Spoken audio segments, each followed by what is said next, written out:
at a really fine dining restaurant. There was a rich guy who had a crush on a girlfriend of mine. And so one day we got a random call from him saying, "Hey, I want to invest in your company."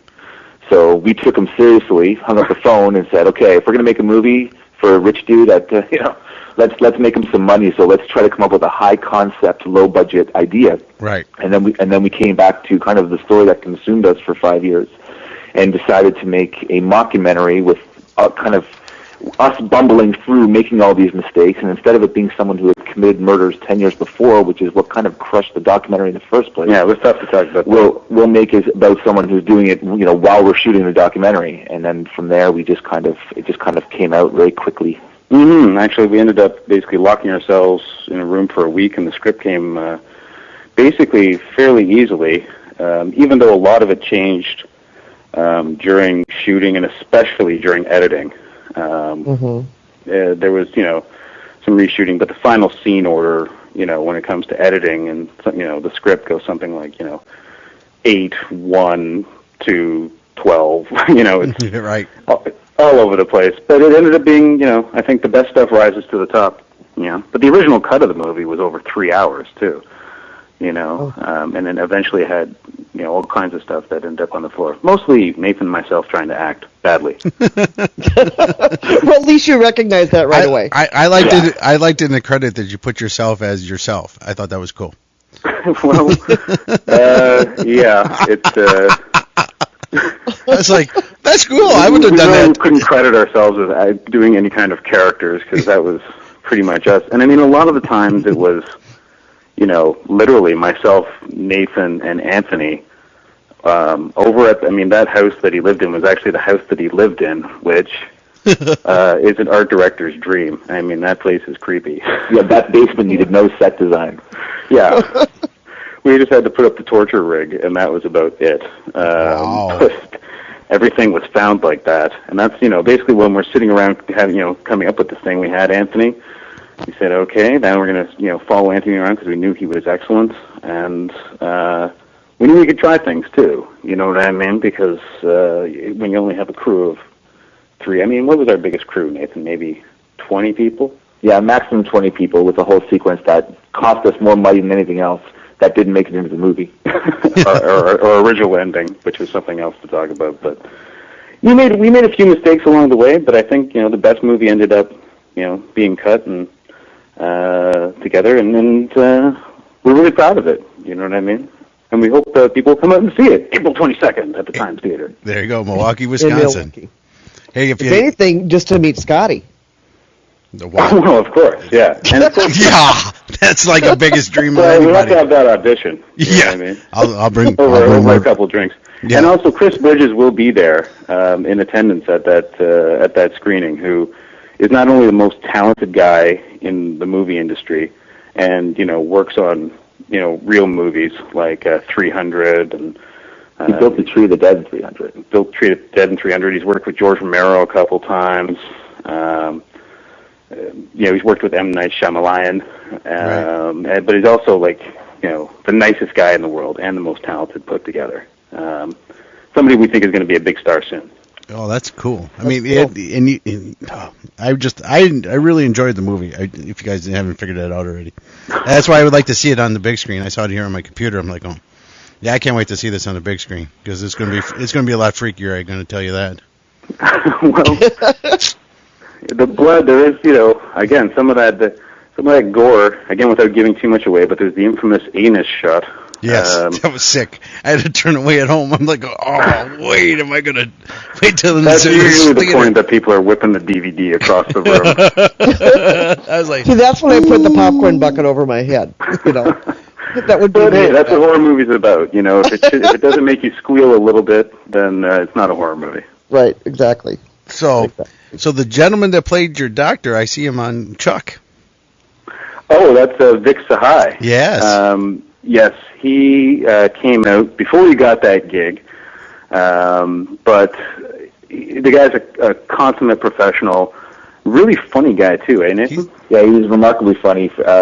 He comes across all serious sometimes when you first meet him, and then you turn the camera on, and I don't know, he's one of those guys who has that real natural comedic ability, and he's another guy we just kind of let fly with it and do your thing, Vic. Mm-hmm. You know, a lot of the people we were lucky, the actors and the non-actors, because there was a mix of both. We were able to just kind of let run wild. I mean, we really didn't want too much of the dialogue in the script to make it into the movie. Our goal was to not have any.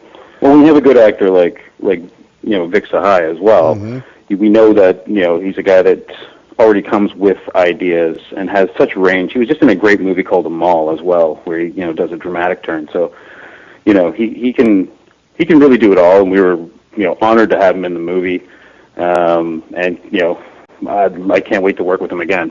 Quite frankly, it was that kind of pleasure working with a real professional, and it does make a difference. We have to say, when we were lucky enough to have a few real polished people come out and apply their craft for us, and it makes a difference. And the biggest advice I can say to people who are looking to make any kind of movie is, don't just hire your friends.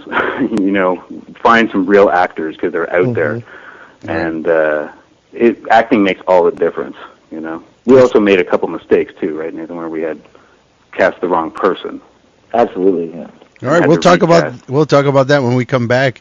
You're listening to the guys who created, written, and directed Long Pigs.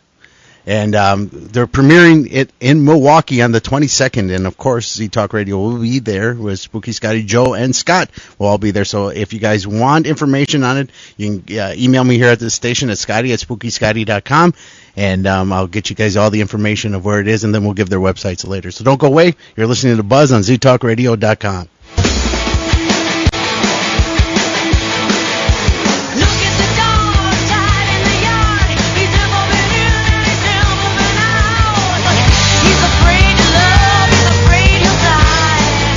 All right, welcome back. You're listening to The Buzz with Scotty and Zeta on ZTalkRadio.com.